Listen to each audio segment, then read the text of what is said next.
강동원의 한 권 한 권 묶는 성경 잠언편 시작하겠습니다. 잠언은 지혜문학입니다. 이 잠언의 뜻은 히브리어로 마슐레이라고 하는데 비슷하다, 닮다에서 파생되어 있습니다. 그래서 어떤 모델, 어떤 표본을 제시한 책이에요. 또한 이 단어는 다스리다, 지배하다라는 의미를 가지면서 주권적인 말씀을 가지고 있습니다. 헬라어로 번역할 때는 파로미아, 다시 말해서 비유, 비사 이런 의미를 가지게 되는데 이거는 다시 말해서 단순한 격언이 아닙니다. 도덕적 교훈도 아니고 세속적인 출세법도 아닙니다. 잠언에는 참 좋은 속담, 격언 이런 것들이 많이 있죠. 그렇지만 이게 그렇게 단순한 건 아니에요. 그래서 우리는 이 잠언을 읽을 때 신학적으로 접근을 해야 됩니다. 그래서 이 잠언에는 신학적인 잠언이 있고 실용적인 잠언이 있는데 그 중에서 특별히 우리는 잠언이 의미하는 바가 무엇인지를 깨우치는 것이 상당히 중요합니다. 잠언을 시작하면서 잠언의 목적을 이야기하고 있습니다. 1장 2절에 이는 지혜와 훈계를 알게 하며 명철의 말씀을 깨닫게 하며 알고 깨닫게 하기 위한 거죠. 그 알고 깨닫게 함으로 인해 가지고 지혜롭게, 공의롭게, 정의롭게, 정직하게 행할 일에 대해서 가르쳐 준다는 것입니다. 그래서 그 결과 어리석은 자들을 슬기롭게 하고 젊은 자에게는 지식과 근심함을 주기 위한 것입니다. 따라서 지혜 있는 자는 이것을 듣고 학식을 더할 것이고 명철한 자는 지략을 얻을 것이죠. 그런데 이것을 듣고 이제 우리가 어떻게 할 것인가 하는 것은 우리의 선택에 달려 있습니다. 우리는 이 잠언을 통해서 잠언이 처음 쓰여졌던 그 목적을 달성하는 것이 좋겠다 생각을 합니다. 이 잠언은 누가 지었을까? 여기에 대해서는 계속 말들이 많이 와 있었습니다. 잠언 1장 1절에 다윗의 아들 이스라엘 왕 솔로몬의 잠언이라 라고 이야기하고 10장 1절에도 솔로몬의 잠언이라 하는 것으로 볼 때에 솔로몬이 직접 잠언을 작성한 것으로도 볼 수 있지만 잠언이 솔로몬에 의해서 편집되었거나 아니면 솔로몬에게 바쳐진 것일 수도 있습니다. 그래서 이게 또 다른 면에서는 오래전부터 전해오던 격언을 솔로몬이 영감을 받아서 편집했다 볼 수도 있고 아니면 솔로몬 시대에 편집을 했다 이렇게 볼 수도 있습니다. 솔로몬 외에도 히스기야의 신하들이 편집한 것이라 라는 말이 나와요. 다시 말해서 솔로몬 시대에 만들어졌던 잠언을 아니면 솔로몬이 했던 잠언을 히스기야 시대 때 다시 편집한 부분이 25장 이하에 있고요. 30장에 가면은 아굴의 잠언이라고 이야기를 합니다. 그리고 31장에는 러무엘 왕의 잠언, 다시 말해 러무엘 왕이 그 어머니가 훈계한 잠언이라고 이야기를 합니다. 저자는 솔로몬을 비롯한 고대 이스라엘의 여러 현인들이 아닐까라고 생각할 수가 있습니다. 기록 연대는 솔로몬 시대로부터 부문적으로 기록을 시작했을 거다라고 추측할 수 있고요. 히스기야 왕 때에 잠언을 이제 본격적으로 편집하지 않았나. 그 이전에는 편집된 책은 없었을 수도 있겠다. 뭐 이런 생각을 할 수 있겠고요. BC 400년 이전에 이미 완성되었을 가능성이 있습니다. 그렇다면 원독자는 호로기의 이스라엘 백성이라고 볼 수 있고 또 조금 더 뒤로 신구약 중간사 시대에 기록되어서 그동안 기록된 것과 합해서 하나의 책으로 완성되었다라고 본다면 원독자는 포로기 이후로 잡을 수가 있습니다. 어느 쪽이 되었든 해석에는 큰 영향을 미치지가 않습니다. 잠언의 문학적 형태는 그야말로 우리가 말하는 잠언, 격언일 수가 있는데 이 격언은 이야기식으로 하는 격언도 있을 수 있고요. 조금 시적인 그런 격언도 있습니다. 뭐 시적인 경우는 의인을 기념할 때는 칭찬하거니와 악인의 이름은 썩게 되느니라 이러면서 이제 직접적이지 않은 그런 말이죠. 흩어져 부재하여도 더욱 부하게 되는 일이 있나니 과도히 아껴도 가난하게 될 뿐이라 이런 식으로 상당히 신적 운열을 띠고 있는 것도 있습니다. 교훈이 있는데 교훈은 교사가 제자에게 훈계하는 겁니다. 훈계를 들어라. 그래서 지혜를 얻어라. 그것을 버리지 말라. 이런 이야기하죠. 또 너희 행사를 여호와께 맡기라. 그리하면 내가 경영한 것이 이루어지리라. 이렇게 교훈을 합니다. 비유 혹은 수수께끼도 있습니다. 대답하기 어려운 그 질문의 형태인데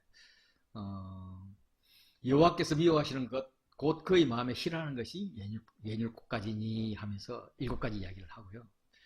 잠언과 비유와 지혜 있는 자의 말과 그 오묘한 말을 깨달으라. 이렇게 하면서 이제 이렇게 또 비유를 시작을 합니다. 그 외에도 좀 언유법의 확장으로 우화를 이야기할 때도 있고요. 교훈의 삶을 구체적인 이야기 형태로 그렇게 이야기하는 예화 형태도 있습니다. 또 자선적인 이야기도 있고요. 잠언은 실용적 지혜와 사색적 지혜로 구분할 수가 있습니다. 실용적 지혜는 경험을 통해서 얻은 당장 적용할 수 있는 실천적인 지식입니다. 인간의 삶에서 지향해야 할 올바른 삶 혹은 효과적인 삶을 위한 지혜입니다. 잠언에 실용적 지혜가 많았죠. 사색적 지혜는 특별한 사람들이 오랜 세월 동안 자연을 관찰하거나 세상에서 경험한 일들을 통해서 얻은 통찰과 지식을 이렇게 축적해 놓은 어떻게 보면 이제 실용적 지혜가 지나치게 기계적으로 적용되는 데 대한 문제를 제기하는 그런 지식, 그런 지혜입니다. 그래서 이 지혜를 반성적 지혜 혹은 실존적 지혜라고 합니다. 사색적 지혜는 실용적이라기보다는 이론적이기 때문에 세상과 삶에 대한 회의적인 성향을 보입니다. 전도서에 좀 사색적인 면이 많죠. 그렇다고 한쪽만 적어놓은 것은 아니죠. 잠언에도 사색적 지혜가 많고요. 전도서에도 실용적 지혜가 있습니다. 우리는 이 실용적 지혜와 사색적 지혜 안에 있는 하나님의 마음을 알아가는 것이 중요한 것입니다. 이 잠언이 솔로몬의 잠언이라 이렇게 이 책의 표지에 나와 있는 대로 솔로몬의 것이라면 솔로몬의 지혜는 공의로운 판단을 했고 국가의 통치 능력에 대해서 상당한 통치 능력이 있었죠. 그리고 외교요, 무역 능력, 그리고 3000개의 잠언을 만들었고 1005개의 노래를 만들었다는 이야기. 그리고 초목과 짐승과 새와 불고기에 대해서 너무나 잘 알았던 백과사전적인 지식. 또 그는 성전을 지었고 아주 풍요의 시대를 일으켰던 이런 것들이 솔로몬의 지혜입니다. 반면에 이런 지혜를 가졌던 그가 하나님께 듣는 마음을 달라고 했던 그가 어느 날부터 많은 아내를 가지게 되고 정략 결혼을 하게 됩니다. 하나님께서 복을 주신 결과가 이방신이 들어오게 하는 그런 계기를 만들었어요. 성전을 짓는다 해놓고 성전보다 더 큰 궁전을 더 오랜 시간 투자해서 짓습니다. 그리고 백성들에게 세금을 매기고요. 그 세금이 과중했다고 그렇게 보여지죠. 이렇게 세금을 매기는 그런 체제에서는 계급이 만들어질 수밖에 없습니다. 그 계급도 얼마나 왕에게 가까우냐, 얼마나 돈이 많으냐에 따라서 계급이 만들어지고요. 백성들은 결국 노예화되는 이런 상황이 솔로몬에 대한 전반적인 평가입니다. 그래서 솔로몬 이야기는 그 아이 엄마 누구냐 그거 재판한 이후로 잘한 게 아무것도 없다 이런 평가까지도 듣습니다. 그렇다면 우리는 정말 솔로몬의 지혜로 이 잠언을 들어서는 안 될 거다라는 것을 생각해 볼 수가 있습니다. 그런즉 지혜는 어디서 오며 명철이 머무는 곳은 어디인가? 지혜와 명철이 오는 곳 그게 솔로몬이 아니라는 거죠. 솔로몬이. 그래서 사람들은 우주나 세상에 있는 본질적인 조화와 질서를 관찰을 하면서 일상을 지배하는 법칙을 발견을 했습니다. 그래서 그 발견했던 가장 기본적인 것이 인과응보의 법칙입니다. 그래서 그 인과응보의 법칙에서부터 관찰에서부터 경험을 통해서 발견한 인과와 응보의 법칙에서부터 이 잠언은 시작을 합니다. 그 잠언의 인과응보는 굉장히 다양한 분야에서 나오는데 제가 몇 가지만 이렇게 집어보면 말에 있어서는 콩 심은 데 콩나고 파 심는 데 팥난다. 다시 말해서 심정을 심은 대로 거둔다. 이런 의미에서 유순한 대답은 분노를 시게 하여도 과격한 말은 노를 격동하느니라. 어려운 입술은 왕을 기쁘게 하는 것이요 정직하게 하는 말은 그들의 사랑을 입느니라. 이렇게 너가 좋은 말을 하면은 복을 받을 것이고 나쁜 말을 하면은 결국 싸움이 될 거야. 그렇게 인과응보 이야기를 합니다. 어떤 이치에 의해서 이렇게 되면 이렇게 될 수밖에 없어 하는 이야기를 합니다. 이제 이게 자칫 상식이 될 수도 있죠. 정직한 자의 성실은 자기를 인도하거니와 사악한 자의 패역은 자기를 망하게 하느니라. 이것도 의미가 있죠. 이것도 인과응보에서 정말 정직해야 되겠다라는 것을 가르치고 있는 거죠. 돈을 벌m에 있어서도 상당히 많은 격언들이 나오는데 그 중에 대표적인 하나만 이야기하면 자기의 재물을 의지하는 자는 패망하려니와 의인은 푸른 잎사귀 같아서 번성하리라. 다시 말해서 재물을 의지하지 말라는 거죠. 어렵게 살아라는 거예요. 사람의 교만은 멸망의 선봉이요 겸손은 종교의 길잡이다. 교만하면 안 된다. 겸손해야 된다. 겸손함이 결국 종기이다. 이렇게 이야기를 합니다. 부모에 관해서도 많은 격언이 나옵니다. 기본적으로 내 아들아 내 아비의 훈계를 들으며 내 어미의 법을 떠나지 말지라 하는 게 이제 잠언에서 이야기하는 건데 그렇게 아비의 말을 듣지 않고 아비를 조롱하며 어미를 순종하기 싫어하는 자의 눈은 골짜기의 까마귀에게 쪼이고 독수리 새끼에 먹히리라. 돌 맞아 죽을 거단 말이에요. 이렇게 강력한 말도 합니다. 의인과 악인에 대해서도 의인의 수고는 생명에 이르고 악인의 소득은 죄에 이르느니라. 또 가정에서 부부관계에 있어도 지혜를 사모하는 자는 아비를 즐겁게 하여도 창기와 사귀는 자는 재물을 잃느니라.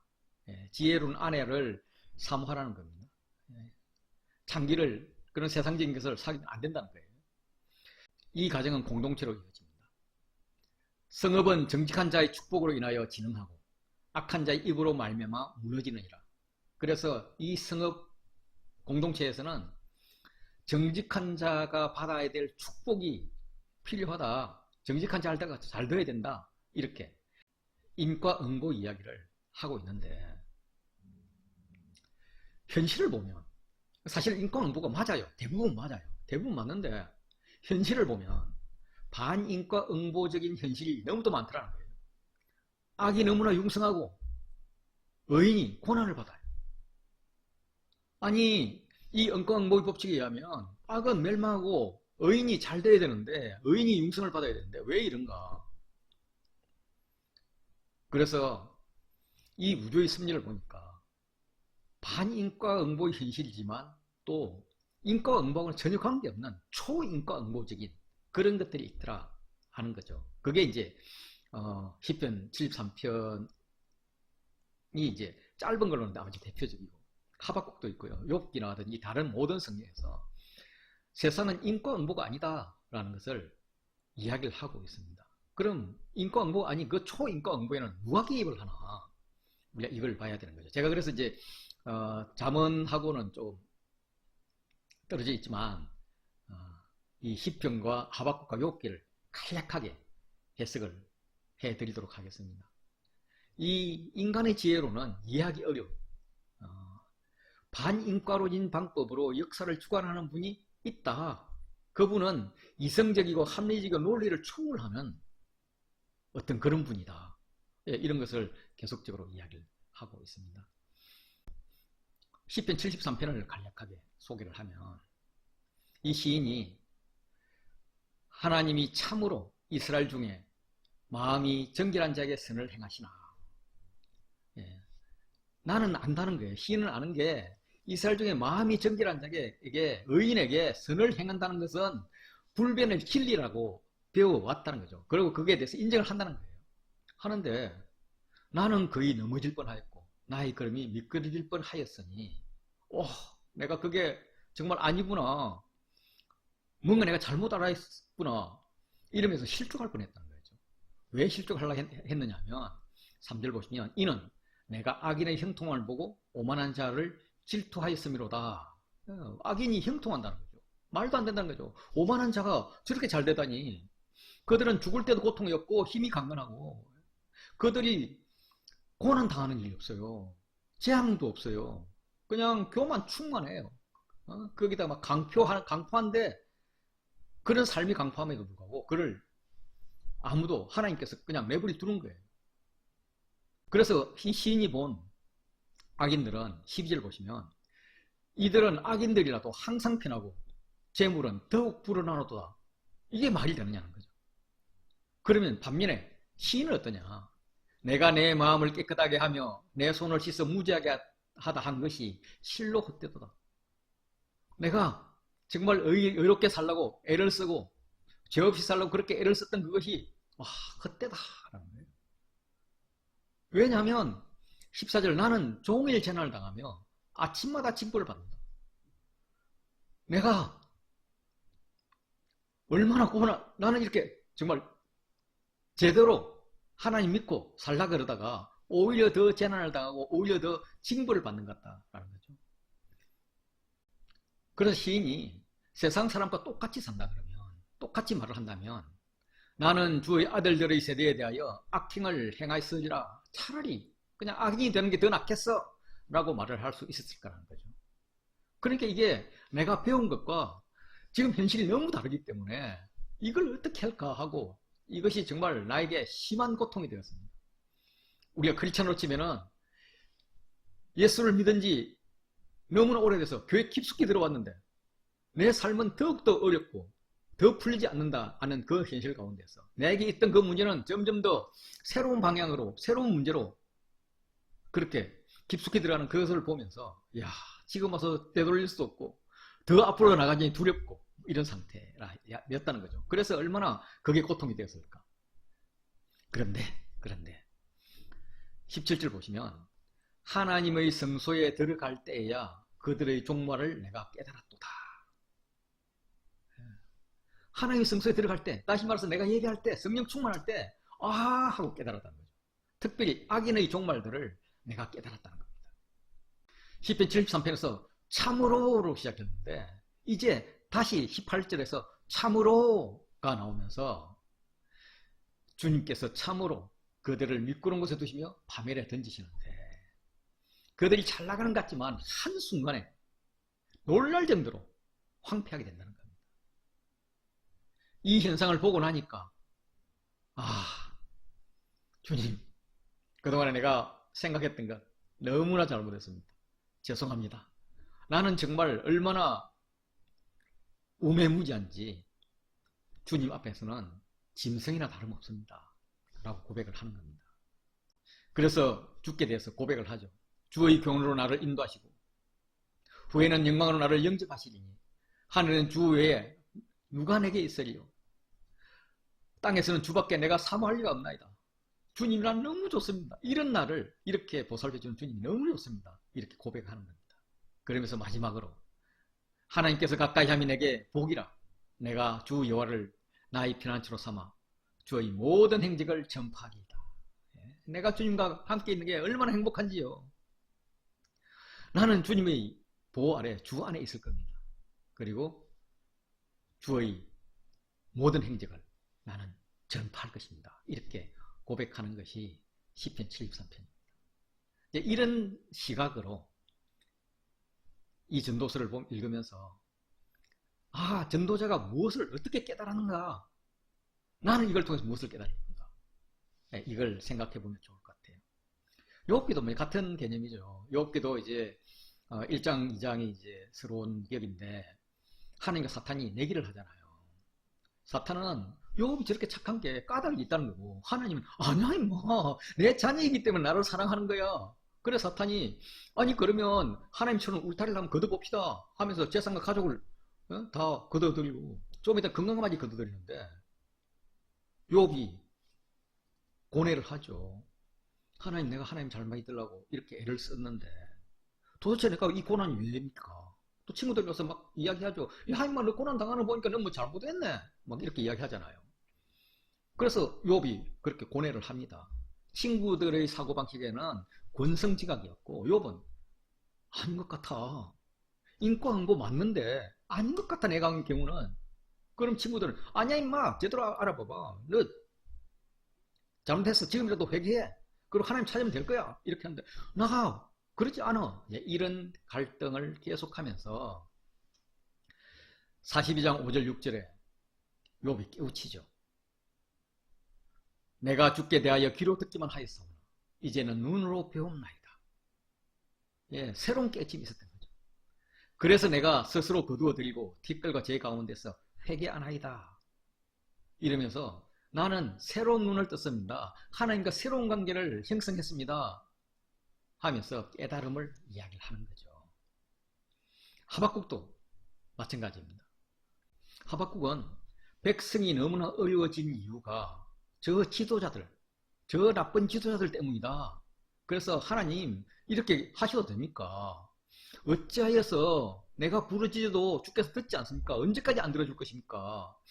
내가 그 고위층들의 강포로 말미암아 주님 우리 백성들을 구해주세요 하고 외쳐도 왜 구원하지 않습니까? 왜 그렇게 변론과 분쟁이 막 일어나게 내버려 둡니까? 여기는 정말 율법이 해이됐고 정의가 전혀 시행되지 못합니다. 정말 악인이 의인을 에워싸서 정의가 굳게 되었습니다. 이거 지도자들 그 나쁜 것들 몇 명만 딱딱딱 손봐주면 됩니다. 이렇게 이제 하소연을 합니다. 그런데 여호와께서 뭐라고 하느냐면 내가 그거 할 거야. 어떻게 할 거냐면 1장 6절에 보면 보라 내가 사납고 성급한 백성 곧 땅이 넓은 곳으로 다니며 자기의 소유가 아닌 거처를 점령하는 갈대아 사람 바벨론 사람을 너에게 보내서 싹 쓸어버릴 거야. 이렇게 말씀하시는 거예요. 하박국이 기가 막혀. 아니 주님 그 말도 안 되죠. 그렇게 되면은 그 고위층들은 또 나름대로 빠져나가길 다 구하겠지만 진짜 괴로움을 당하는 거는 백성들입니다. 어떻게 악인들보다 더 악한 자들을 통해서 심판을 한단 말씀입니까? 어떻게 바벨론이란 그 악한 악인들이 와가지고 이 이스라엘의 조그만 악을 하는 그 사람을 삼키겠다는데 그게 말이 됩니까? 악인이 자기보다 의로운 사람을 삼키는데도 잠잠한다는 게 말이 됩니까? 그들이 와서 무자비하게 멸망시킬 텐데 그게 말이 됩니까? 말이 안 되죠. 그로 인해서 지금도 탄압받고 있는 이 백성들은 더 탄압을 받을 텐데 하나님 이게 말이 됩니까? 말 좀 해보세요. 그러면서 하박국 2장에서는 내가 파수하는 곳에 서며 성루에 서리라. 그가 내게 무엇이라고 말씀하십니까? 하나님께서 내한테 어떻게 답변할지 내가 기다리며 바라보며 나의 질문에 대하여 어떻게 답하시는지 보리라 하고 서 있습니다. 그리고 2장 이야기가 진행이 되죠. 3장에 가면 여호와여 내가 주께 대한 소문을 듣고 놀랐나이다. 이렇게 고백을 합니다. 여호와여 주는 주의 일을 이 수년 내에 부응하게 하옵소서. 바벨론 침략해가지고 주의 뜻대로 싹 쓸어버리세요. 주의 일이 부응되게 하세요. 나타내십시오. 단지 진노 중에도 우리 착한 백성 그들에 대한 긍휼만 잊지 마십시오. 이렇게 고백을 합니다. 그는 2장에서 하나님께서 하시는 답변을 듣고 깜짝 놀랄 그런 깨우침이 있었다는 거예요. 그 깜짝 놀랄 깨우침 그게 뭘까? 그 근본을 찾아보면 이사야서에 잘 나타나 있습니다. 이사야서 52장은 이제 종의 노래라고 그러잖아요. 땅 끝까지도 우리 모두 하나님의 구원을 보았도다. 하나님 구원을 모든 사람이 다 누렸어요. 그럼 그 구원이 어떻게 오느냐? 보라 내 종이 형통하니 밭들어 높이 들려서 지극히 존귀하게 되리라. 하나님의 종이 높이 들려서 지극히 존귀하게 되는 그런 상황이 왔다는 겁니다. 그런데 그 존귀하게 되는 과정을 보니까 얼마나 놀라운지. 전에는 그의 모양이 타인보다 상하였고 그의 모습이 사람들보다 상하였으므로 사람들이 그에 대해서 놀랐거니와 그 종이 하나님의 아들인데 메시아인데 메시아가 와가지고 세상 사람들에게 세상 권력자들에게 상하는데 그 상함이 다른 사람보다 더 심하게 상하더라는 거죠. 더 심하게 얻어맞고 더 심하게 핍박당하고 더 심하게 고난을 당하더라는 거죠. 아니 하나님이 어떻게 이럴 수가 있어? 하나님이 자녀가 아들이 어떻게 이럴 수가 있어? 메시아가 어떻게 이럴 수가 있어? 라고 깜짝 놀랐다는 거예요. 그런데 그보다 더 놀랄 일이 있다는 게 이사야 52장 15절입니다. 그가 나라들을 놀라게 할 것이며 왕들을 그로 말미암아 그들의 입을 봉하니 이는 그들이 아직 그들에게 전파되지 아니한 것을 볼 것이요 아직도 듣지 못한 것을 깨달을 것입니다. 전혀 세상 사람은 생각도 해보지 못한 그런 일이 벌어졌다는 겁니다. 그의 죽음을 통해서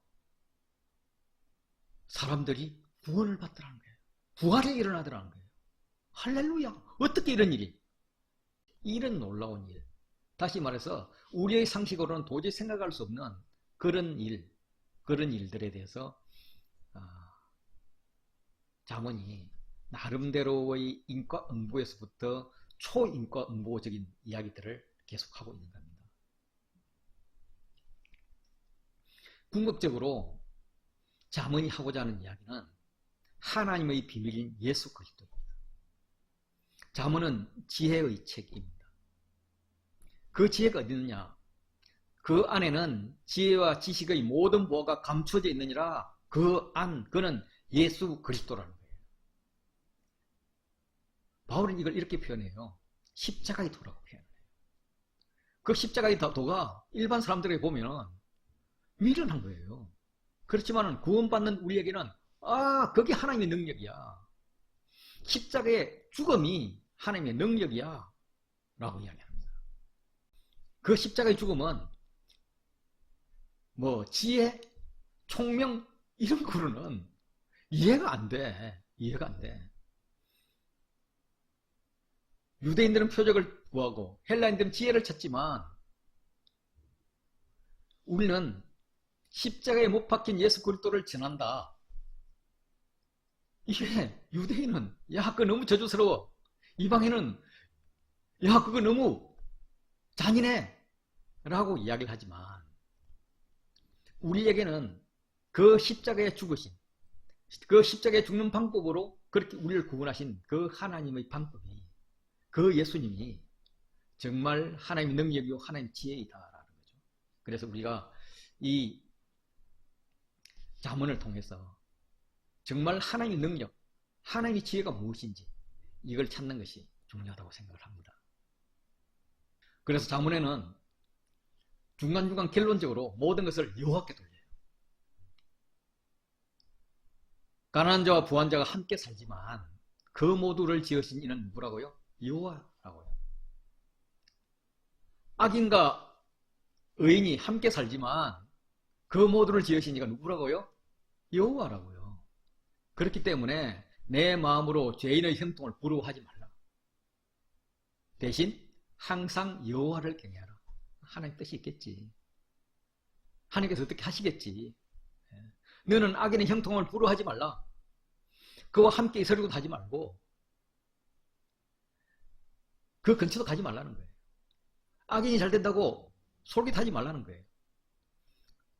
반대로 행악자로 인해서 분을 품지 말라요. 그렇게 이야기합니다. 그거니까 화낼 이유가 뭐가 있어? 왜냐하면 여호와께서 온갖 것을 그 쓰임에 적당하게 지으셨느니 악인도 악한 날에 적당하게 하셨느니라.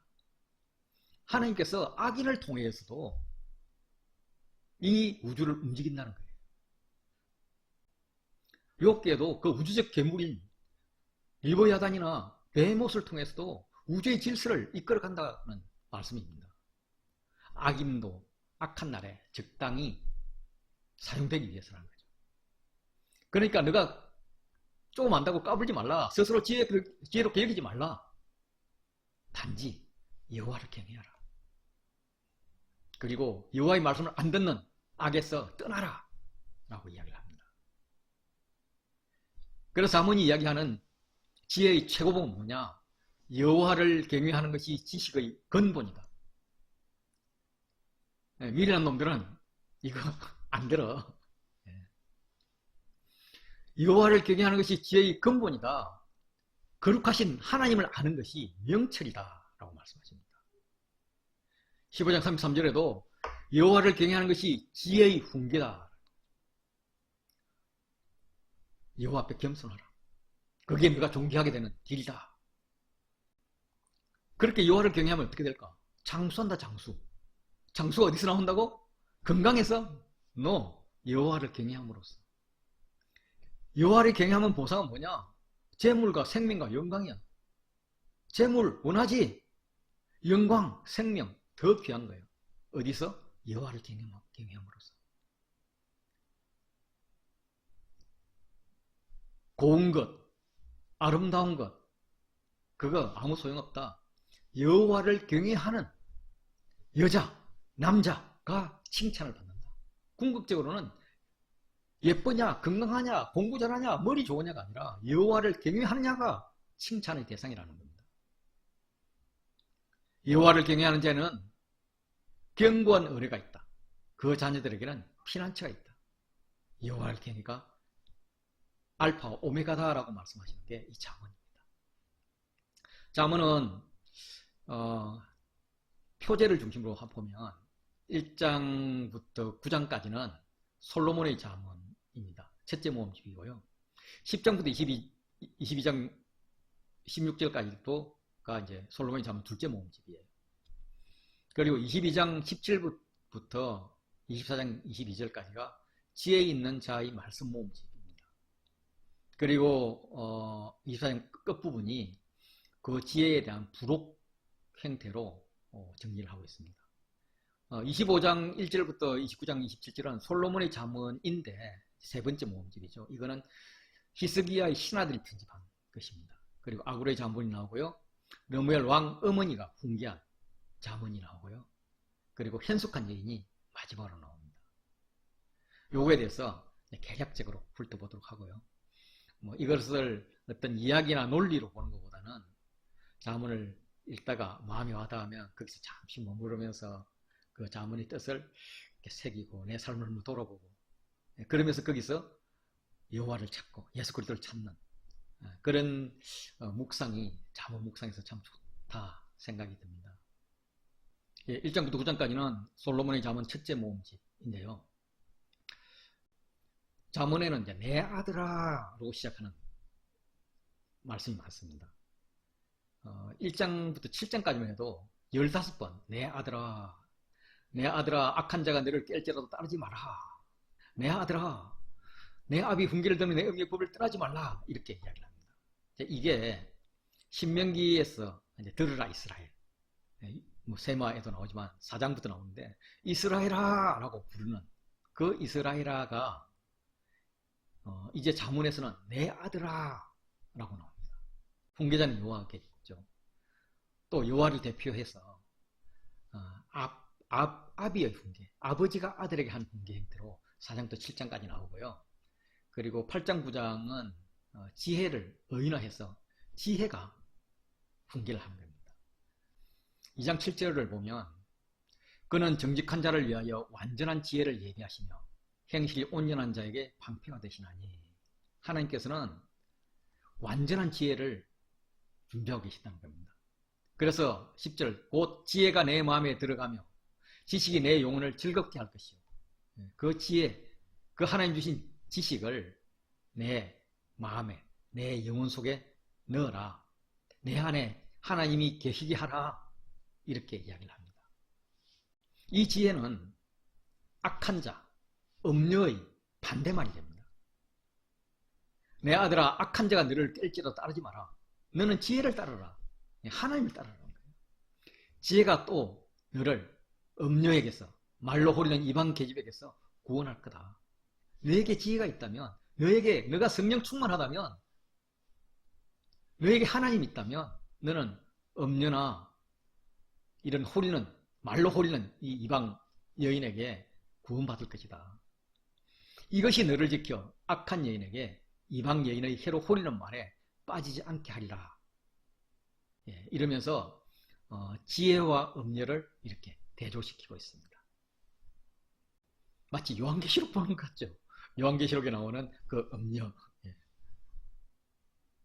그럼 그 음녀는 누구냐? 음녀는 누구냐? 그 음녀는 젊은 시절에 짝을 버리고 그의 하나님의 언약을 잊어버린 자라는 겁니다. 악인이라는 겁니다. 그의 집은 사망으로, 그의 길은 서울로 기울어졌나니 누구든지 그에로 가는 자는 돌아오지 못하며 생명길을 얻지 못하느니라. 예, 지혜의 반대쪽, 지혜를 듣지 않는 자, 그는 요한계시로 나오는 음녀다, 사탄이다, 사탄의 무리다. 그는 이미 사망했고 가는 길은 서울 쪽으로 가는 거다, 지옥으로 가는 거다. 생명길을 얻지 못한다. 거기에서 돌아오라. 그 돌아오는 힘은 지혜가 주신다. 이렇게 이야기를 합니다. 그렇지만 음녀의 입술은 정말 달콤하다. 그 입은 기름보다 미끄럽다. 너무도 말도 막 솔깃하게 하게 한다. 그렇지만 그 나중은 쑥같이 쓰고 둘알 가진 칼같이 날카롭다. 마치 요한계시록에서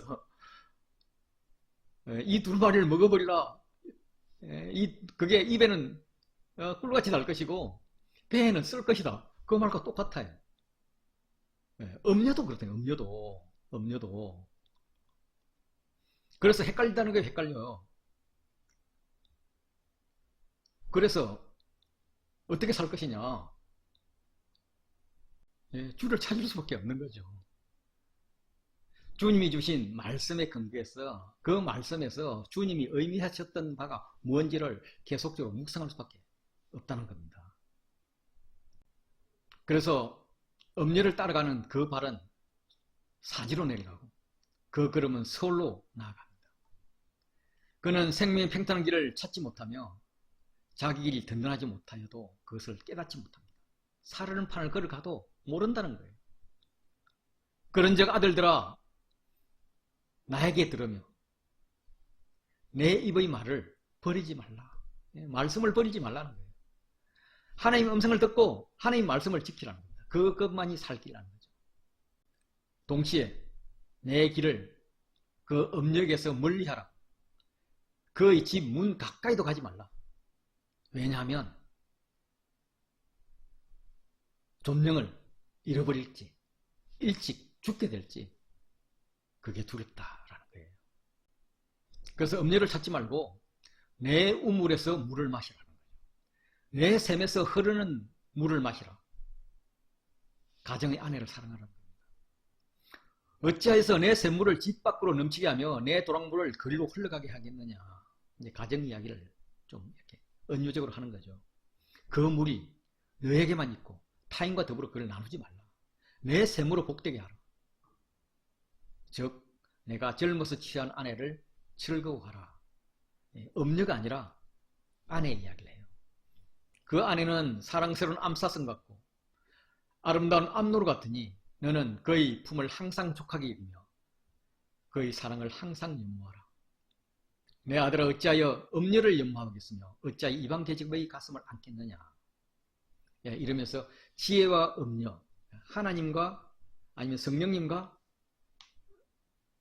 음녀, 악한 사탄 이렇게 대조를 하던 것이 이 음녀에 또 대비해서 아내를 냈죠. 아내.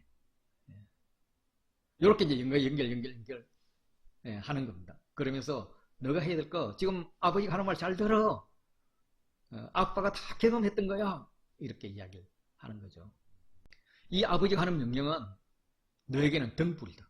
이 아버지가 말하는 법은 너에게 빛이다. 때로는 너를 책망하겠지. 그렇지만 그게 생명의 길이다. 이것이 너를 지켜 악한 여인에게 이방 여인의 해로 호리는 말에 빠지지 않게 할 것이다. 그래서 너는 아름다움을 탐하지 마라. 눈꺼풀에 홀리지 마라. 보이는 것에 그렇게 다가가지 마라. 음료에 빠지면 사람이 한 조각 떡만 남게 될 것이고 그 음란한 여인은 너의 귀한 생명을 사냥하고 있다. 사람이 불을 품고 다닌다면 당연히 옷이 타겠지. 숯불을 밟고 있다면 발이 데이겠지. 다른 사람의 아내와 통관을 한다면 그것도 표시가 날 수밖에 없지. 벌을 결국 면치 못할 거야. 가늠한 자는 이 무식해도 엄청 무식한 놈이야. 그게 뭐 즐겁다? 뭔가 더 쟁취했다? 그게 아니라 자기 영혼을 명하게 하는 거야.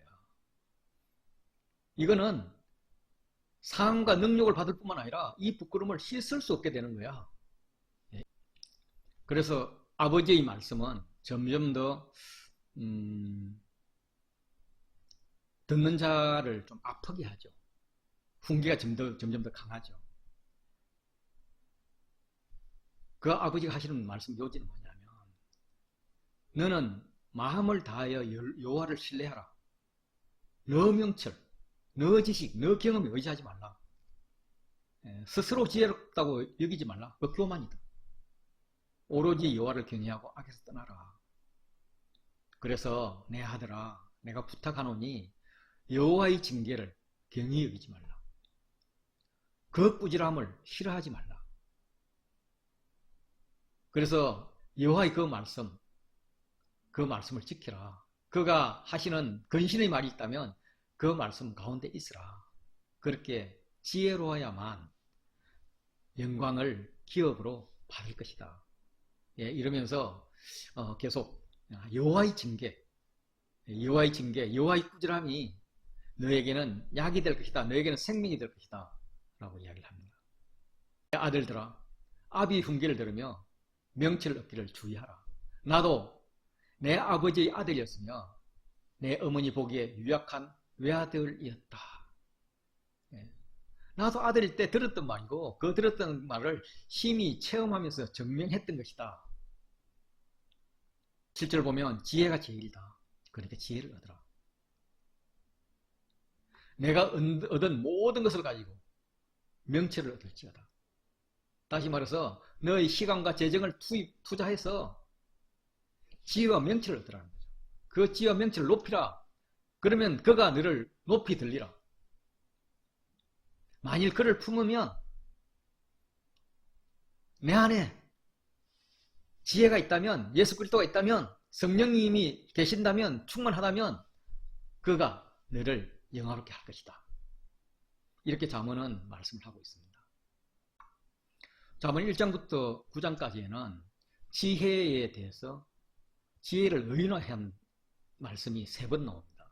하나는 1장 20절부터 33절이고요. 또 하나는 8장, 또 하나는 9장입니다. 때로는 이제 호크마로도 나오고 호크마의 복수형인 호크모트로도 나오는데 우리가 이제 지혜로 그렇게 번역이 되죠. 1장 20절부터 33절은 지혜가 길거리에서 부르며 광장에서 소리를 높이며 시끄러운 길목에서 소리를 지르며 성문 어귀와 성중에서 그 소리를 말합니다. 그러면서 뭐라고 하느냐면, 너희 어리석은 자들은 어리석음을 좋아하며 거만한 자들은 거만을 기뻐하며 미련한 자들은 지식을 미워하니 어느 때까지 하겠느냐. 이제라도 나의 책망을 듣고 돌이키라. 보라, 내가 나의 영을 너희에게 부어주며 내 말을 너희에게 보이리라. 이러면서 지혜의 중요성을 이야기하죠. 내가 불렀으나 너희가 듣기 싫어하였고 내가 손을 폈으나 돌아보는 자가 없었고, 마치 이사야서에서 그 하나님께서 이스라엘 백성에게 의해서 내가 불러도 너희가 대답을 했었고 내가 손을 폈지만 너희가 돌아오지 않았다. 그런 말씀을 지금 하고 있습니다. 도리어 나의 교훈을 멸시하며 나의 책망을 받지 않았다. 그래서 너희가 만난 것은 뭐냐면 재앙을 만났다. 너희가 재앙을 만날 때 여호와가 구해줄 것 같아? 막 웃을 거야. 속이 상하지만 너희에게 두려움이 임할 때 내가 비웃을 거야. 너희가 지식을 미워하고 여호와 경외하기를 즐거워하지 않았기 때문에, 여호와의 교훈을 받지 않았기 때문에, 모든 책망을 업신여기기 때문에 너희는 멸망의 길로 갈 수밖에 없어. 멸망의 길로. 오직 내 말을 듣는 자는 평안히 살 거야. 그래서 여호와를 경외하는 것이 지식과 지혜의 교훈이다. 나의 교훈을 들으라. 여호와의 경외하기를 즐거워하라. 라고 이야기를 합니다. 지혜가 이렇게 이야기를 하는 모양이죠. 8장에서는 마찬가지로 지혜가 부르지 아니하냐, 명철이 소리 높이지 아니하냐로 시작을 하면서 그가 길가의 높은 곳과 내거리에서 서 있어서 부릅니다. 성문객과 문 어귀와 여러 출입하는 문에서 불러 말합니다. 그래서 사람들이 모이는 모든 곳에서 이야기를 하는 거죠. 하나님께서 야, 내 말 좀 들어라, 내 말 좀 들어라, 이렇게 직접 나서기도 하고 선지자들을 통해서 나서기도 하는 거죠. 사람들아, 내가 너희를 부르며 내가 인자들에게 소리를 높이노라. 너희는 들을지니라. 내가 가장 선한 것을 말할 건데 너희가 은을 받지 말고 나의 훈계를 받으며 증명보다 지식을 얻으라. 왜냐하면 여호와를 경외하는 것은 악을 미워하는 것이다. 이 여호와를 통해서 여호와로 말미암아 왕들이 치리하고 방백들이 공의를 세우고 여호와로 말미암아 재산과 종기한 자와 모든 의로운 재판관들을 다스리고 여호와를 사랑하는 자들이 여호와의 사랑을 입는다. 여호와를 간절히 찾는 자들이 여호와를 만난다. 부귀가 여호와께 있고 장관 재물과 공의도 다 그렇다. 모든 것이 여호와께 있다 라고 이야기를 하는 거죠. 지혜는 창조주와 창조자의 관계예요. 그 지혜가 구체적으로 누구냐 하면 여호와께서 그 조화의 시작 곧 태초에 일하기 전에 나를 가졌다. 지혜는 그때부터 있었다는 거예요. 지혜는 만세 전부터, 태초부터, 땅이 생기기 전부터 내가 세움을 받았다. 마치 말씀이 태초에 있었다 하는 것과 같은 의미입니다. 그래서 말씀이 남성명사로서 성자 예수님을 나타낸다면 지혜는 여성명사로서 성령을 말씀하시죠. 그가 하늘을 지으시며 궁창을 해면에 두르실 때 내가 거기 있었고 그가 위로 구름 하늘을 견고하게 하시며 바다의 샘들을 힘있게 하시며 바다의 한계를 정하여 물이 명령을 거스르지 못하게 하시며 또 땅의 기초를 정하실 때 그때에 30절 보면 내가 그 곁에 있어서 창조자가 되었다. 그래서 이 잠언과 창세기와 요한복음을 이렇게 조합하면 태초에 창조를 하신 분은 우리 공동체, 성부, 성자, 성령 공동체가 되는 것이죠. 구장의 지혜는 지혜가 그의 집을 짓고 일곱 기둥을 다듬고 짐승을 잡으며 포도주를 혼합하여 상을 갖추고 이 지혜의 잔치, 여호와의 잔치를 준비하고 있습니다. 그래서 자기의 여종을 보내어 성종 높은 곳에서 불러 이르기를 어리석은 자는 일로 돌이키라. 또 지혜 없는 자는 자에게 이르기를 너는 와서 내 식물을 먹으며 내 혼합한 포도주를 마시고 어리석음을 버리고 생명을 얻으라. 명철의 길을 행하라. 이렇게 이야기합니다. 왜냐하면 여호와를 경외하는 것이 지혜의 근본이요 거룩한 자를 아는 것이 명철이니라. 나 지혜로 말미암아 내 날이 많아질 것이고 내 생명의 해가 내게 더하리라. 이 지혜, 이 성령 충만을 통하여서 너는 하나님을 더 알아갈 것이고 너는 장수의 복을 누릴 것이다. 물론 이 장수의 복은 영원한 생명을 이야기하겠죠. 10장 1절부터 22장 16절까지는 전형적인 속담집입니다. 375개의 자문으로 되어 있는데 이게 속담들을 모아놨기 때문에 통일성은 없어요. 그래서 경험이나 관찰 내용을 간략하게 진술한 것이고 3인칭 직설법을 많이 사용을 했고요. 좀 대꾸법을 사용을 하고 있습니다. 그래서 이것도 크게 이제 두 부분으로 나눌 수가 있는데 10장 1절부터 15장 33절까지는 주로 의와 악을 대조하고 있고 16장부터 22장 16절까지는 여호와와 왕에 관한 내용입니다. 왼쪽은 180생계의 금언인데 대부분 다 반이됐고요. 반이됐고 반면에 16장 이후는 이 191개의 금언이 동의됐고 59개, 반이됐고 47개, 종합되고 37개 이런 식으로 대꾸법이 다양하게 사용되고 있습니다. 10장 서두는 지혜와 미련을 대조합니다. 의인과 악인을 대조하고요. 게으른 자와 부지런한 자를 대조함으로써 시작을 합니다. 솔로몬의 자문이라 지혜로운 아들은 아비를 기쁘게 하거니와 미련한 아들은 어미의 근심이 되니라. 불의의 재물은 무익하여도 공의는 죽음에서 건지느니라. 여호와께서 의인의 영혼은 줄이지 않게 하시나 악인의 소욕은 물리치느니라. 게으르게 놀리는 자는 가난하게 되고 손이 부지런한 자는 부하게 되느니라. 이 대조들은 잠언 전체의 주제입니다.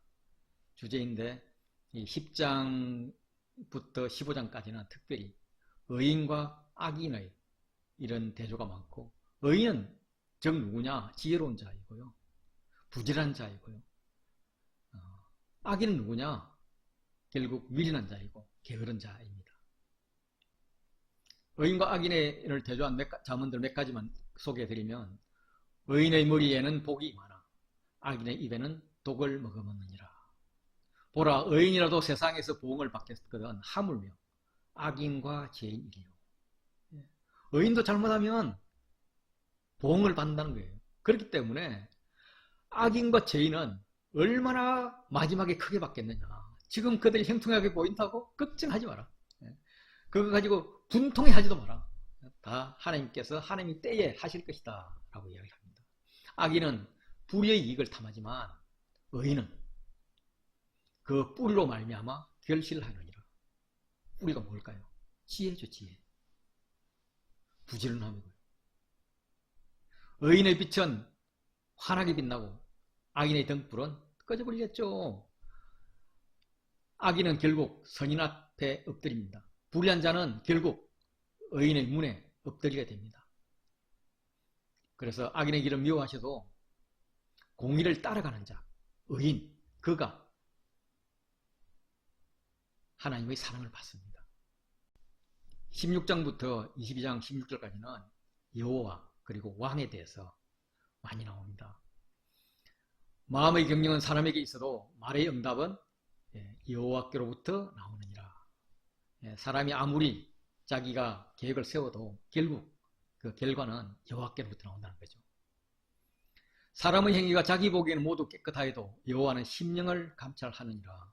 행위가 중요한 것이 아니라 행위의 기반이 되는 심령이 중요하다. 하나님께서는 심령을 감찰하신다. 너희 행사를 여호와께 맡기라. 그리하면 내가 경영하는 것을 이루리라. 너가 하는 일, 너희 경영을 하나님께 의뢰하라. 그러면 하나님께서 이루어 주실 것이다. 여호와께서 온갖 것을 쓰임에 적당하게 지으셨나니 악인도 악한 날에 적당하게 하셨느니라. 무릇 마음이 교만한 자를 여호와께서 미워하시니 피차 손을 잡을지라도 벌을 면하지 못하리라. 교만 안 돼. 교만은 절대로 안 돼. 겸손해야 돼. 이렇게 이야기를 합니다. 인자와 진리로 인하여 죄악이 속하게 되고 여호와를 경외함으로 말미암아 악에서 떠나게 되느니라.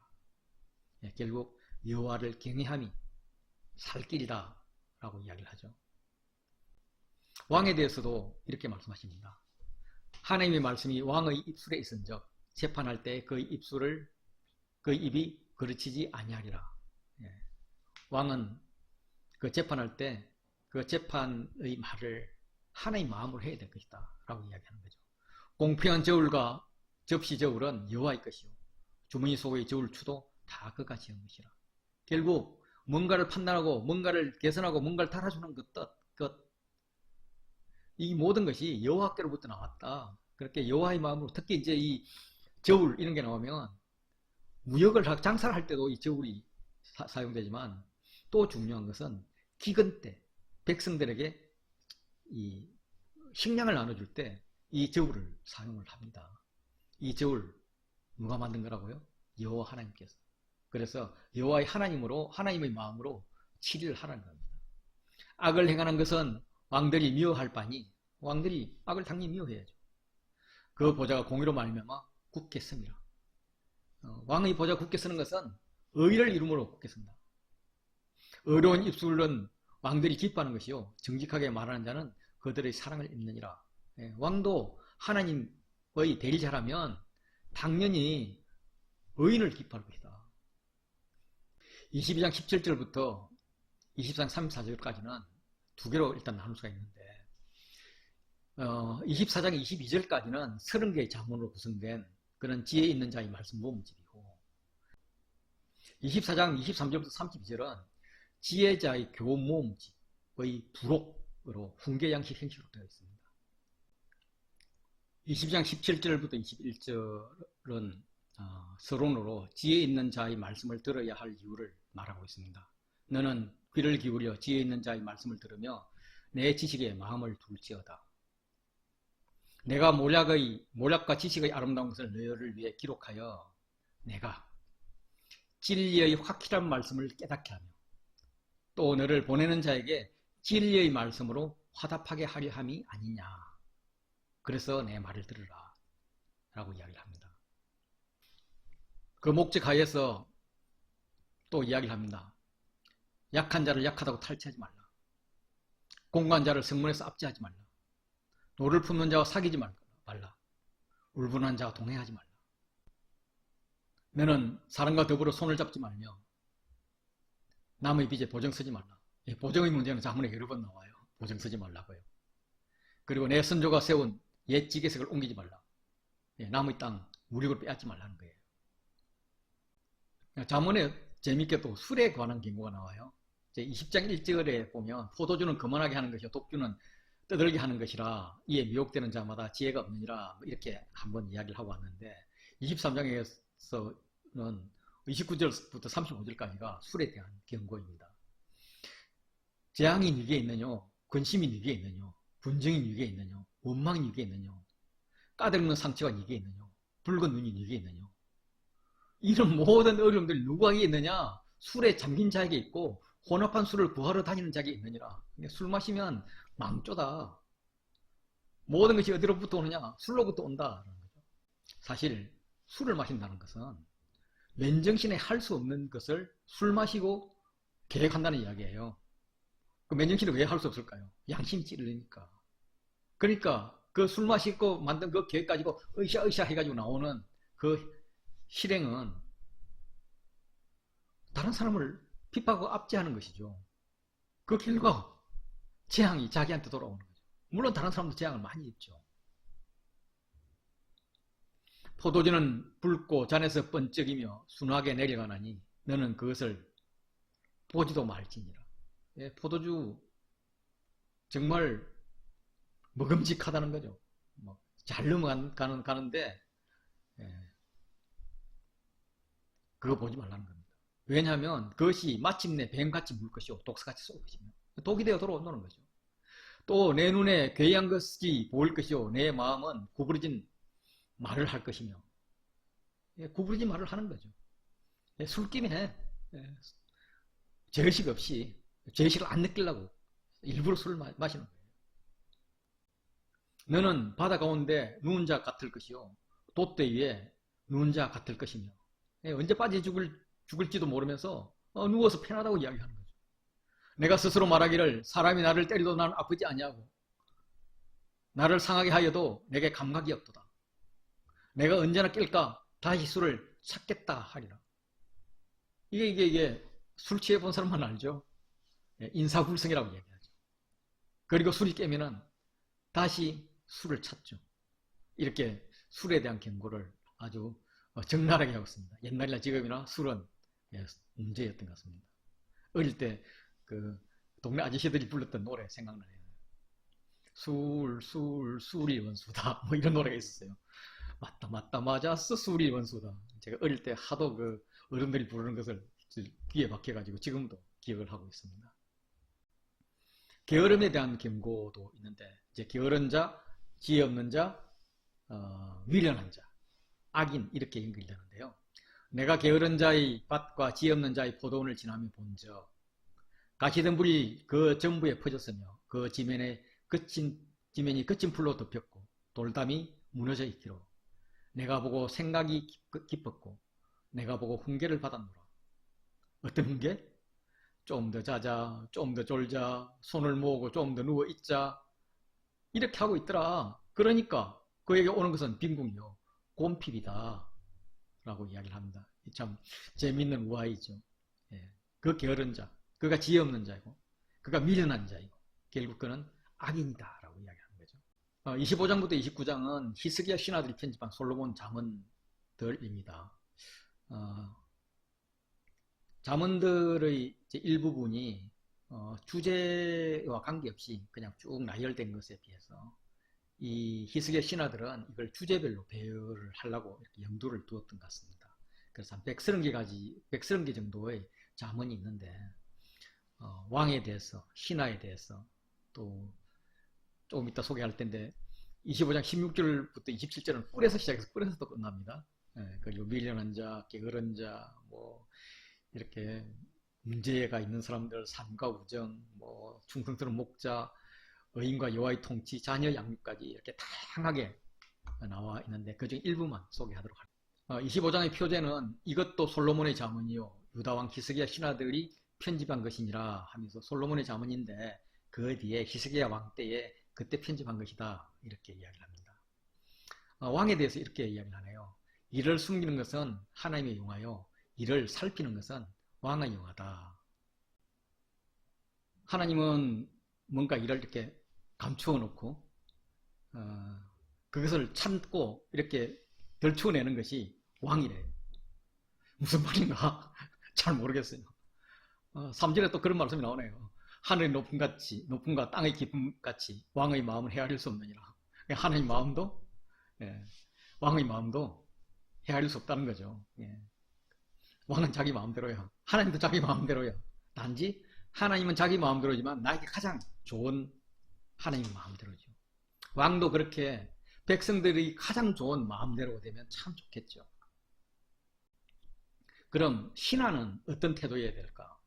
25장 13절 보면 충성된 사자는 그를 보내신 이에게 마치 추수한 날의 얼음 냉수 같아서 능히 그 주인의 마음을 시원하게 하느니라. 충성된 사자가 되라는 겁니다. 그는 얼음 냉수, 아이스크림, 빙과 같이 주인의 마음을 시원하게 한다는 거죠. 냉수란 말씀이 나와서 그 냉수를 하나 더 찾아봤더니 25절에 먼 땅에서 오는 좋은 기별은 목마른 사람에게 냉수와 같으니라. 그러니까 냉수보다 더 차가운 게 얼음 냉수잖아요. 그래서 멀리서 오는 좋은 소식, 복음, 그 복음보다 더 왕의 마음을 시원하게 한 사람은 누구냐면 충성된 사자라는 거죠. 복음을 받아들이고 그 복음을 살아내는 자다. 뭐 이렇게 해석해도 되지 않을까? 뭐 저는 그렇게 생각을 합니다. 잠언 25장 16절은 꿀이 나옵니다. 너는 꿀을 보거든 족하니만큼 먹어라. 과식함으로 토할까 두려움이라. 그리고 25장 27절에도 꿀이 나와요. 꿀을 많이 먹는 것이 좋지 못하고 자기 영예를 구하는 것이 헛되니라. 이렇게 꿀과 꿀 사이에 이제 이웃과 대적과 관계되는 그런 잠언들이 나와요. 그래서 뭐 잠언들이 일관성이 있는데 이렇게 너무 과하지 말라 이런 말 같아요. 남에게 피해를 주지 말라. 그리고 자기 이익을 너무 추구하지 말라. 뭐 이런 말이 아닌가 그런 생각이 듭니다. 예를 들면 너는 이웃집에 자주 다니지 말라. 그가 너를 싫어하며 미워할까 두려움이라. 그러니까 이웃집에 너무 피해 주지 말라는 거죠. 또한 자기 이웃을 쳐서 거짓 증거하는 사람은 방망이요 칼이요 뾰족한 화살이니라. 그 이웃에게 피해 주지 말라는 거죠. 환난의 날에 진실하지 못한 자를 의뢰하는 것은 부르짖니와 위골된 팥과 같으니라. 중요한 것은 어려울 때 누가 돕느냐라는 겁니다. 또 이런 말도 나와요. 마음이 상한 자에게 노래하는 것은 추운 날에 옷을 벗은 것 같고 소다 위에 식초를 부은 것 같으니라. 이 충성된 사자는 얼음 냉수 같다고 했는데 이 마음이 상한 자에게 노래하는 자는 우리는 이제 막 이렇게 아픈데 상처에 소금 뿌린다 그러죠. 여기는 소다 위에 식초 뿌린다고 이렇게 이야기를 하네요. 이렇게 꿀꿀 사이에 들어있는 이야기는 욕심내지 말아라는 거죠. 욕심내지 말라. 다투는 여인과 함께 큰 집에 사는 것보다 움막에 사는 것이 나으니라. 그래서 그 다툼하고 이렇게 해서 부자되고 뭐 이렇게 해가지고 한 집에 사는 것. 그래서 특별히 아내도 다툼의 여인이 되어 있다면 차라리 그냥 움막에서 조용히 사는 게 낫다. 이렇게 이야기를 하고 있습니다. 26장에는 미련한 자에 대해서 이야기하고 있습니다. 미련한 자에게는 영예가 적당하지 아니하니 마치 여름에 눈 오는 것과 추수 때 비 오는 것과 같으니라. 말에게는 재치기요 나귀에는 재갈이요 미련한 자의 등에는 막대이니라. 맞아야 된다는 거죠. 맞아야 된다. 미련한 자의 어리석은 것을 따라 대답하지 말라. 두렵건대 너도 그와 같을까 하노라. 미련한 자에게는 그의 어리석음을 따라 대답하라. 두렵건대 그가 스스로 지혜롭게 여길까 하노라. 예, 그래서 이 미련한 자라고는 상대도 하지 말라는 이야기입니다. 그래서 이걸 어떻게 비교를 하느냐 하면 개가 그 토한 것을 도로 먹는 것 같이 미련한 자는 그 미련한 것을 거듭 행하느니라. 예, 이렇게 표현합니다. 그래서 미련한 자가 되지도 말고 미련한 자 사귀지도 말라. 그런데 더 중요한 건 뭐냐면 내가 스스로 지혜롭게 여기는 자를 보느냐 그보다 미련한 자에게 오히려 희망이 있느니라. 미련한 자보다 더 못된 것은 스스로 지혜롭게 여기는 교만한 자라는 거예요. 삶과 우정에 대해서도 나와 있는 게 친구의 아픈 책망은 충직으로 말미암은 것이나 원수의 잦은 입맞춤은 거지에서 난 것이라. 친구는 정말 아픈 책망도 감사하다는 거죠. 기름과 향이 사람의 마음을 즐겁게 하나니 친구의 충성된 권고가 이와 같이 아름다우니라. 그래서 철이 철을 날카롭게 하는 것 같이 사람이 그의 친구의 얼굴을 빚는다라고 이야기하죠. 그런데 그런 충직한 충성된 권고보다 더 좋은 건 뭐냐? 도가니로 은을 풀무로 금을 단련하지만 사람은 뭐로? 칭찬으로 사람을 단련합니다. 예, 그렇게 충직된 그 친구의 책망, 권고 필요합니다. 필요하지만 그것보다 더 좋은 것은 철이 철을 날카롭게 하는데 그 철의 강함과 강함이 부닥쳐서 그렇게 날카롭게 것보다 더 중요한 것은 고래도 춤추게 하는 칭찬으로 사람을 단련하는 것입니다. 잠언 30장은 아굴의 잠언입니다. 아굴의 잠언에는 재미있게도 숫자 잠언이 나오죠.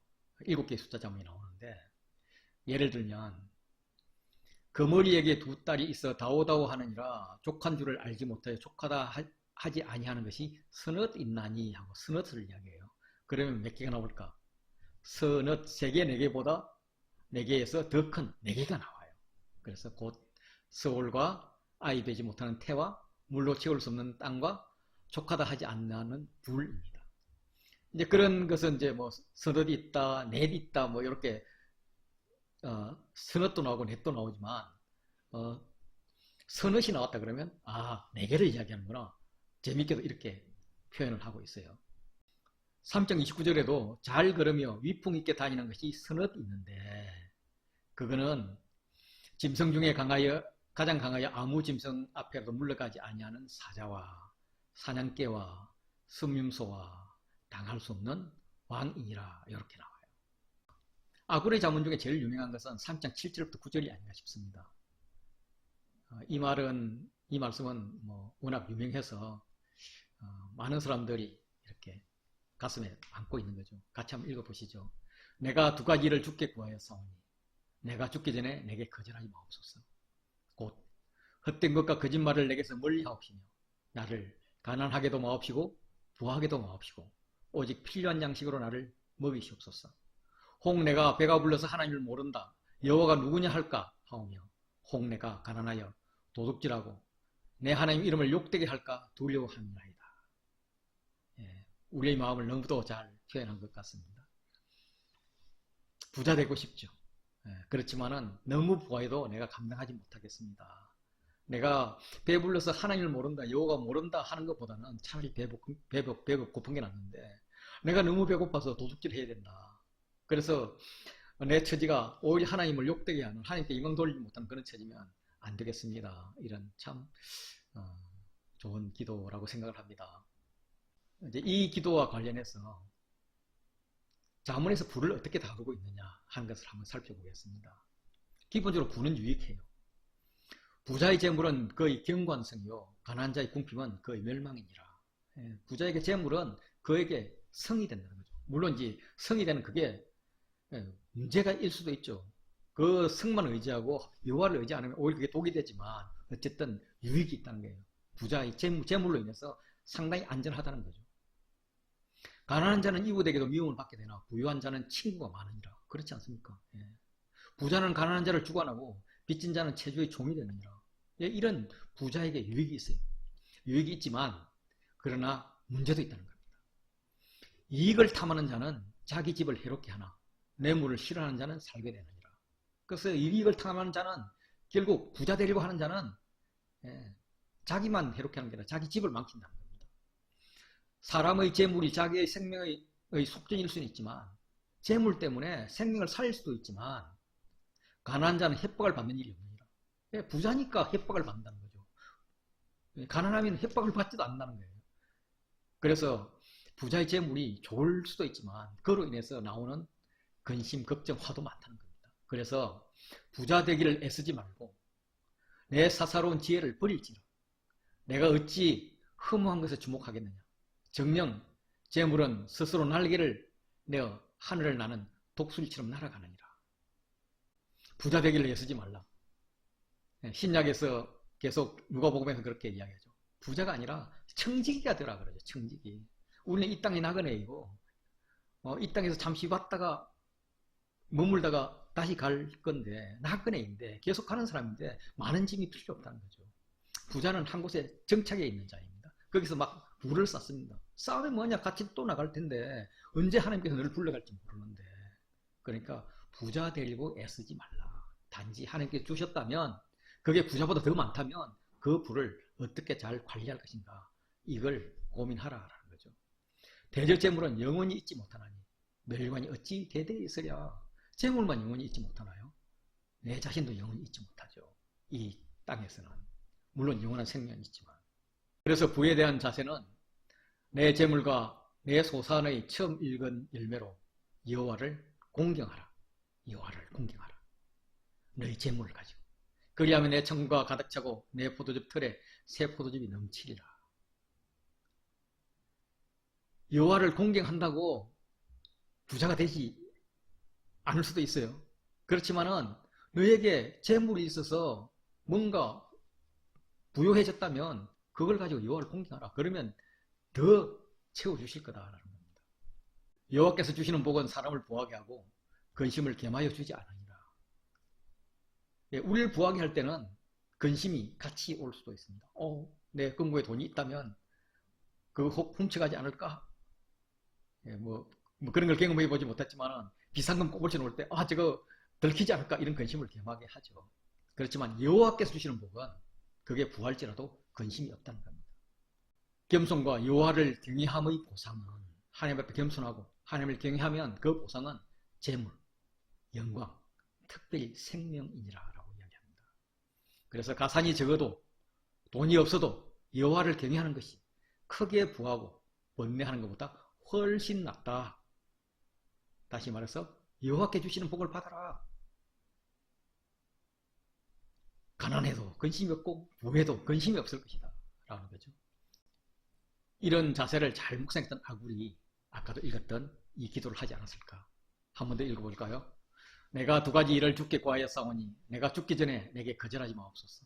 곧 헛된 것과 거짓말을 내게서 멀리하옵시며 나를 가난하게도 마옵시고 부하게도 마옵소서. 오직 필요한 양식으로 나를 먹이시옵소서. 혹 내가 배불러서 하나님을 모른다, 여호와가 누구냐 할까 하오며, 혹 내가 가난하여 도둑질하고 내 하나님 이름을 욕되게 할까 두려워함이니이다.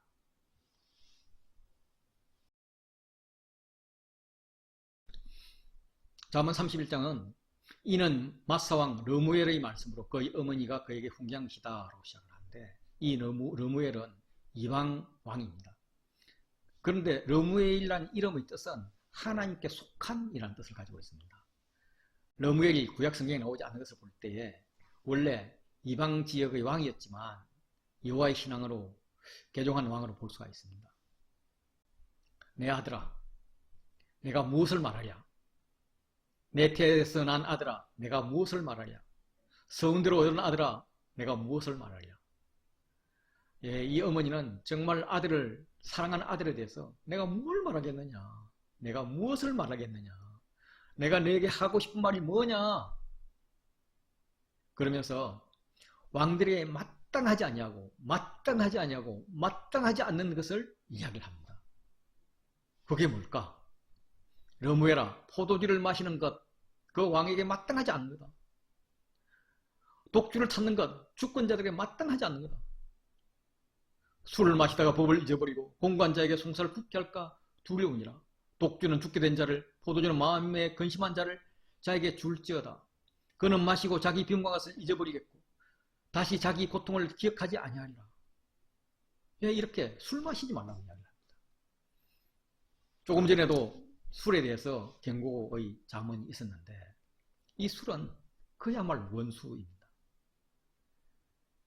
이 술은 그냥 죽게 된 자, 근심하는 자에게 그냥 줘버리라는 거예요. 살아있는 자가 마실 게 아니라는 거죠. 왜냐하면 이 술의 취함을 통하여서 사람들은 자기 욕심을 챙기고 맨정신을 할 수 없는, 양심에 끌려서 할 수 없는 그런 계획들을 세우기 때문에 그렇습니다. 그래서 왕에게 하는 결정적인 말, 포도주 마시지 마라, 독주 마시지 마라, 다시 말해서 아무 술도 마시지 말라고 이야기합니다. 물론 술에 대해서 그렇게 하는 게 맞느냐, 예수님도 포도주를 드셨는데 예, 오케이.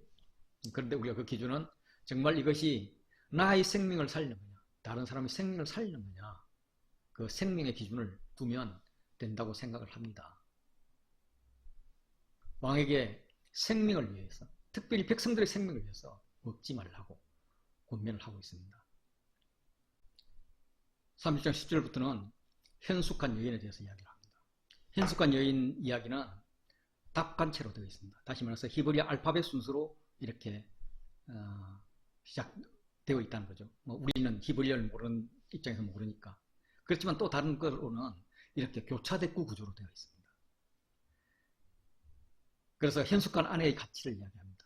누가 현숙한 여인을 찾겠느냐? 그의 값은 진주보다 더한 자. 그 현숙한 아내의 가치는 3장 30절 31절에서 고운 것도 거짓되고 아름다운 것도 헛되나 오직 여호와를 경외하는 여자는 칭찬을 받을 것이라. 그의 손의 열매가 그에게 돌아올 것이요 그 행한 일로 말미암아 성문에서 칭찬을 받으리라. 이렇게 현숙한 여인의 가치를 이야기하며 대꾸를 이야기를 합니다. 11절 12절을 보시면 그런 자의 남편의 마음은 그를 믿나니 산업이 핍절하지 아니하겠으며 그런 자는 살아있는 동안에 그의 남편에게 선을 행하고 악을 행하지 아니하느니라. 이렇게 남편이 아내의 덕을 본다는 거죠. 13절부터 19절은 열심히 일을 하는 아내를 이야기를 합니다. 그 아내는 양털과 사물을 구하여 부지런히 손으로 일하고 상인의 배와 같아서 먼데 양식을 가져오며 밤이 새기 전에 일어나서 자기 집안 사람들에게 음식을 나누어주며 이종들에게 일을 정하여 맡기며 부지런히 일을 한다는 거죠. 그렇게 하는 한편 또 20절 그는 공관자에게 손을 펴며 궁핍한 자를 위하여 손을 내밀며 가난한 자를 돕는다는 겁니다. 또한 자기 집 사람들을 다 홍색 옷을 입었으므로 눈이 와도 그는 자기 집 사람들을 위하여 염려하지 아니하며 후기를 이미 대비해서 이미 사람들에게 좋은 옷을 입혀 놓았다는 겁니다. 22절 보면 그는 자기를 위하여 아름다운 이불을 지으며 세마포와 자색 옷을 입으며 자기를 위해서 이렇게 했고요. 대꾸되는 24절에서는 그는 베옷을 지어 팔며 띠를 만들어 상인들에게 맡기며 팔기 위해서 베옷과 띠를 짓는다는 겁니다. 그리고 그 가운데 23절 그의 남편은 그 땅의 장로들과 함께 성문에 앉으며 사람들의 인정을 받으며 그 남편이 세워진다는 겁니다. 장로를 세워지고 인정을 받는 현숙한 여인이 이렇게 한다는 거죠. 그는 후일을 대비합니다. 25절 보면 능력과 종기로 옷을 입고 후일을 웃으며 그래서 그의 후일은 즐거움과 웃음이라는 거죠. 승리라는 겁니다. 그는 입을 열어 지혜를 베푸며 그의 혀로 인애의 법을 말을 합니다. 가난한 자를 돕는 그 인애의 법, 이걸 말하는 거죠. 그는 열심히 일을 합니다. 자기 집안 일을 보살피고 게을리 얻은 양식을 먹지 아니하였습니다. 아내와 남편의 칭찬을 듣습니다. 이 현숙한 여인은 음녀의 반대말인 거죠. 음녀는 지혜의 상대인 거죠. 현숙한 여인은 지혜로운 여인입니다. 현숙한 여인은 내가 추구해야 될 성령, 내가 추구해야 될 하나님의 또 다른 모습인 거죠. 그 아내를 사랑하라. 그 아내를 사랑하면 음녀가 아닌 너희 아내를 사랑하면 그로 인해서 너는 세워질 것이다 라고 이야기를 합니다. 자문에서는 하나님께서 우리에게 주시는 말씀이죠. 그 표현이 아버지가 아들에게 하는 말씀의 표현으로, 혹은 왕이 백성에게 하는 말씀으로, 혹은 스승이 제자에게 하는 말씀으로 표현이 될 때에 내 아들아 라고 시작을 합니다. 그 내 아들아에게 길을 이야기해요. 너가 가야 할 길이 있는데 그 길은 어떤 길이냐면, 갈 수 있는 길은 의인의 길과 악인의 길이 있다. 그래서 의인의 길을 가려면 결국 지혜를 따라가야 되는 거고, 지혜를 싫어하는 자는 미련하고 어리석은 자이다. 이 미련하고 어리석은 자들은 영을 따르는 것이 아니라 탐욕을 따른다. 그래서 음료를 쫓아간다. 그래서 안 된다. 어떻게? 현숙한 여인을 쫓아가라. 그 현숙한 여인이 너를 세워줄 것이다. 이러면서 그 아들의 삶의 자세에 대해서 가장 기본적으로는 지혜이신 하나님을 경외하는 것이고, 그리고 삶의 생활에서는 너희 가정에서 행복하게 지내라 라고 말씀하시는 겁니다. 이렇게 잠언이 현숙한 여인으로 끝이 납니다. 우리가 이 잠언을 묵상하면서 내가 어떻게 지혜로운 자가 될 것인가? 사실 내가 지혜로운 자가 될 수 없죠. 그래서 어떻게 내 안에 지혜를 갖게 될 것인가? 하나님의 지혜가 어떻게 내 안에 들어오게 할 것인가?